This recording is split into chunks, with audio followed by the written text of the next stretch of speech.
Hi scholars, welcome to our channel Academia Unlimited. आप सभी को मालूम ही होगा कि तालिबान ने पूरे के पूरे अफ़गानिस्तान इंक्लूडिंग काबुल पर अपना कब्ज़ा जमा लिया है। इस पॉलिटिकल डेवलपमेंट का इंडिया पर कितना प्रभाव पड़ेगा, आज हम उसकी बात करेंगे। बहुत सारे पब्लिक डिबेट्स डिस्कोर्सेज में ऑलरेडी इस टॉपिक पर बहुत गहन शोध और चर्चा हो रही है।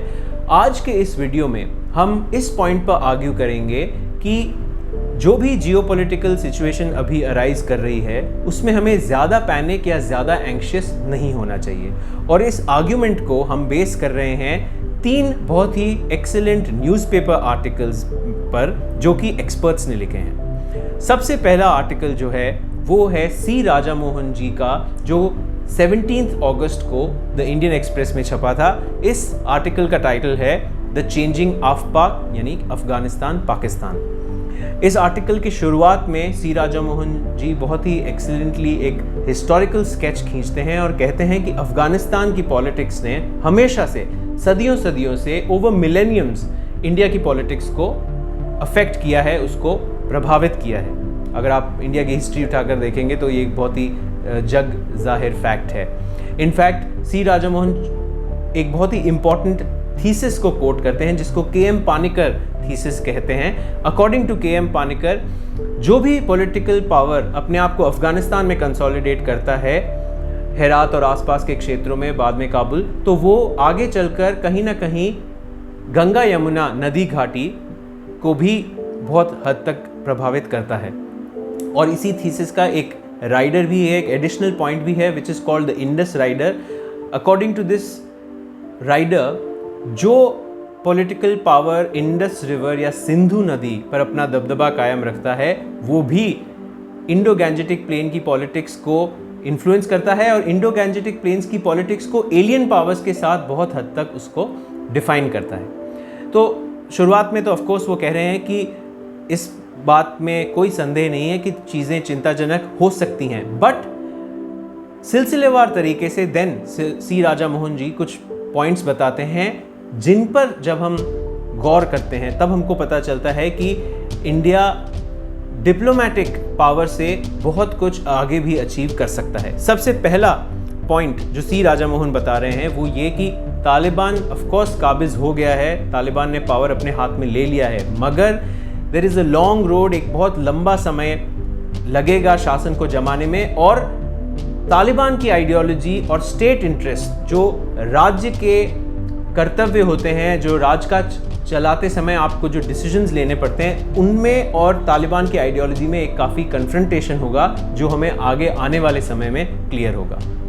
सेकंड पॉइंट जो सी राजा मोहन बता रहे हैं वो ये कह रहे हैं कि ऑफ कोर्स पाकिस्तान चाह रहा है कि वो अफगानिस्तान में एक अपना प्रोटेक्टरेट टाइप की गवर्नमेंट वहाँ पर इस्टेब्लिश करे, but this won't be very easy. ये जितना सुनने में ईजी लग रहा है उतना ईजी नहीं है, क्योंकि अफगानिस्तान, जो अफगान्स होते हैं, they are freedom loving people, they will not be very easily caught down. ऐसा नहीं है कि पाकिस्तान बहुत ईजिली पूरे के पूरे तालिबान को अपने कंट्रोल में रख पाएगा। तालिबान के अंदर से भी बहुत सारे ऐसे गुट होंगे जो पाकिस्तान की ओवर डोमिनेंस के खिलाफ आवाज़ उठाएंगे और इनफैक्ट एक्शन लेंगे। तो that is a very important second point. Third point जो कि बहुत ही एक्सेलेंट पॉइंट है, इट्स माई फेवरेट। सी राजा मोहन कह रहे हैं कि देखिए, ऑफकोर्स हमारे सबके मन में, जहन में एक यही डर बढ़ रहा है कि शायद टेररिज्म की घटनाएं आगे और होंगी, बट ये आप बात याद रखिए कि अब 1990s नहीं है, अब हम 2020s में जी रहे हैं। जो इंटरनेशनल सिचुएशन है वो काफ़ी हद तक ट्रांसफॉर्म हो गई है, चेंज हो गई है। जो इंटरनेशनल एक्सेप्टेंस है टेररिज्म का वो काफ़ी घट गया है। याद कीजिए 1990s में जितनी भी टेररिज्म की घटनाएं होती थी तो इंडिया बिल्कुल अकेला अपने आप को डिफेंड करता था और किसी भी वर्ल्ड फोरम में उन एक्ट्स का डिनंसिएशन भी नहीं होता था, उनको गलत भी नहीं ठहराया जाता था, तो हम डिप्लोमेटिकली बहुत अलग थलग पड़ जाते थे। बट 2020s का जो वर्ल्ड सिनेरियो है उसमें इंटरनेशनल टेररिज्म को एक ईविल माना जाता है and no country would endorse Afghanistan becoming a safe haven for international terrorists. तो ये एक बहुत बड़ा चेंज है। इसके अलावा वो बताते हैं कि पाकिस्तान पर भी प्रेशर बिल्डअप किया जा रहा है, बढ़ रहा है, उस पर भी काफ़ी कंस्ट्रेंट्स बढ़ाए जा रहे हैं, जैसे FATF है, तो इसके ज़रिए उस पर भी लगाम कसने की कोशिश की जा रही है। Of course we don't know ये कितना सक्सेसफुल होगा या नहीं। और थर्ड जो इसी का एक सब पॉइंट है वो ये कह रहे हैं कि दिल्ली की जो रिटेलिएटरी पावर है वो भी 1990s के कंपैरिजन में अब ज़्यादा एडवांस हो चुकी है।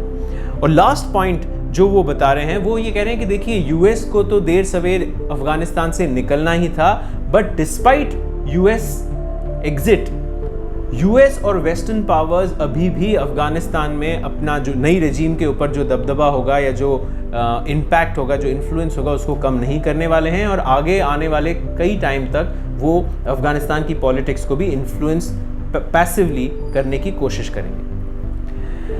सेकेंड आर्टिकल जो हम डिस्कस करेंगे, जो हमारी आर्ग्यूमेंट को आगे बढ़ाता है, वो आर्टिकल लिखा है निरुपमा सुब्रमण्यन जी ने, जो कि पब्लिश हुआ था इंडियन एक्सप्रेस में ही अगस्त 17 को। इस आर्टिकल का टाइटल है इस्लामाबाद काबुल इक्वेशन, और वो भी अपने हालांकि शुरुआती अपने आर्टिकल में तो वो बता रही हैं कि क्या क्या ख़तरे आने वाले हैं जियो पॉलिटिक्स के नज़रिए से, वर्ल्ड पॉलिटिक्स के नज़रिए से, मगर अपने लास्ट सेक्शन में वो भी कुछ ऐसे पॉइंट्स बताती हैं जिनसे ये आकलन किया जा सकता है कि the road won't be very easy for both Pakistan and Afghanistan. पहला वो पॉइंट ये बता रही हैं कि देखिए तालिबान जो अब एक ब्रूटल रेजीम इस्टेब्लिश करेगा तो इसका एक ब्लोबैक पाकिस्तान को भी झेलना पड़ेगा। कई सारी ऐसी चीज़ें होंगी जो पाकिस्तान को अफेक्ट करेंगी, भले ही आप उसको रेफ्यूजीज़ की प्रॉब्लम से एसोसिएट करके देख सकते हैं, या आप डॉगमेटिज़म जो रिलीजियस एक्सट्रीमिज़म है, जो जिहादी एक्सट्रीमिस्ट ऑर्गेनाइजेशंस हैं, उनका भी जो बोलबाला है वो पाकिस्तान में बढ़ने वाला है। तो पाकिस्तान को अपने घर की भी बहुत सुध लेनी पड़ेगी। सेकंड पॉइंट वो बता रही हैं कि जो इस्लामाइजेशन है, जो ऑलरेडी जनरल ज़ियाउल हक के टाइम से पाकिस्तान में बढ़ता ही चला आ रहा है, उसको भी ज़्यादा बढ़ावा मिलने की चांस है। तो for the Pakistani society and economy the problems will be more grave, Pakistan के लिए ज़्यादा प्रॉब्लम्स अराइज हो सकती हैं।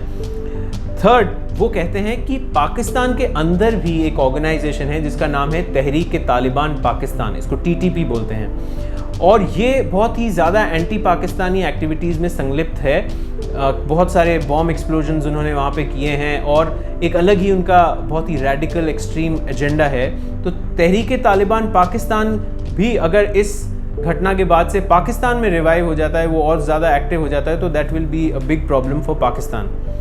और लास्ट वाला जो उनका पॉइंट है वो C राजा मोहन ने भी बताया था कि तालिबान पूरा का पूरा पाकिस्तान के कंट्रोल में नहीं है। कुछ ऐसे गुट्स हैं, कुछ ऐसे ग्रुप्स हैं तालिबान के जो पाकिस्तान के पर्व्यू से बाहर काम करने की कोशिश करेंगे। वो बिल्कुल इतना हैंड्स डाउन पाकिस्तान से पूरी तरह से डोमिनेट नहीं होंगे, उनकी पाकिस्तान की कहनी के हिसाब से काम नहीं करेंगे।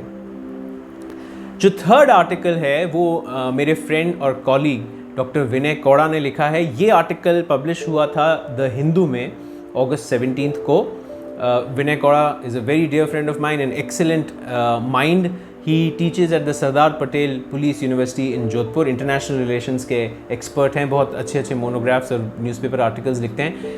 इनका जो आर्टिकल छपा था उसका टाइटल है US ties एमिड changes in Afghanistan. तो वो ये बता रहे हैं कि देखिए ये जो पूरी 20 साल की वॉर ऑन टेरर अफगानिस्तान में लड़ी गई US द्वारा, इस पूरे लंबे अरसे में US Pakistan ties, US Pakistan relations में भी काफ़ी टेक्टोनिक चेंजेस आए हैं, काफ़ी आमूल चूल परिवर्तन देखने को मिले हैं। वो बताते हैं कि जब से बाइडेन व्हाइट हाउस में उन्होंने अपना कार्यभार संभाला है, उन्होंने एक बार भी पाकिस्तान के प्राइम मिनिस्टर इमरान खान से कोई भी कम्युनिकेशन, कॉन्टैक्ट, फ़ोन कॉन्वर्जेशन अभी तक इस्टेब्लिश नहीं किया है। तो एक्सपर्ट्स ये कह रहे हैं कि in a way US is cold shouldering Pakistan को US थोड़ा सा डिप्लोमेटिकली दरकिनार कर रहा है। It is trying to work out different arrangements, different alignments. जो कोल्ड वॉर में पाकिस्तान और US की प्रगाढ़ संबंध थे वो अब नहीं है। US नए स्ट्रेटेजिक अलाइंसेस ढूंढ रहा है। इसके अलावा एज वी ऑल नो, पूरा विश्व जानता है कि Pakistan and China they are cozying up to different relations et cetera etcetera.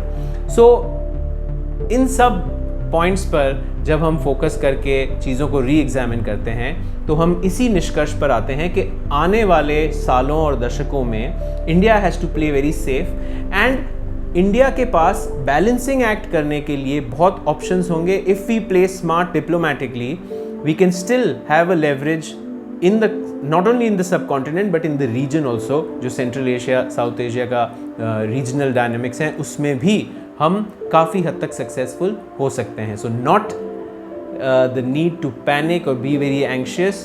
The game will carry on and we need to play smart. Thank you very much. आशा करता हूँ आपको ये वीडियो पसंद आया होगा.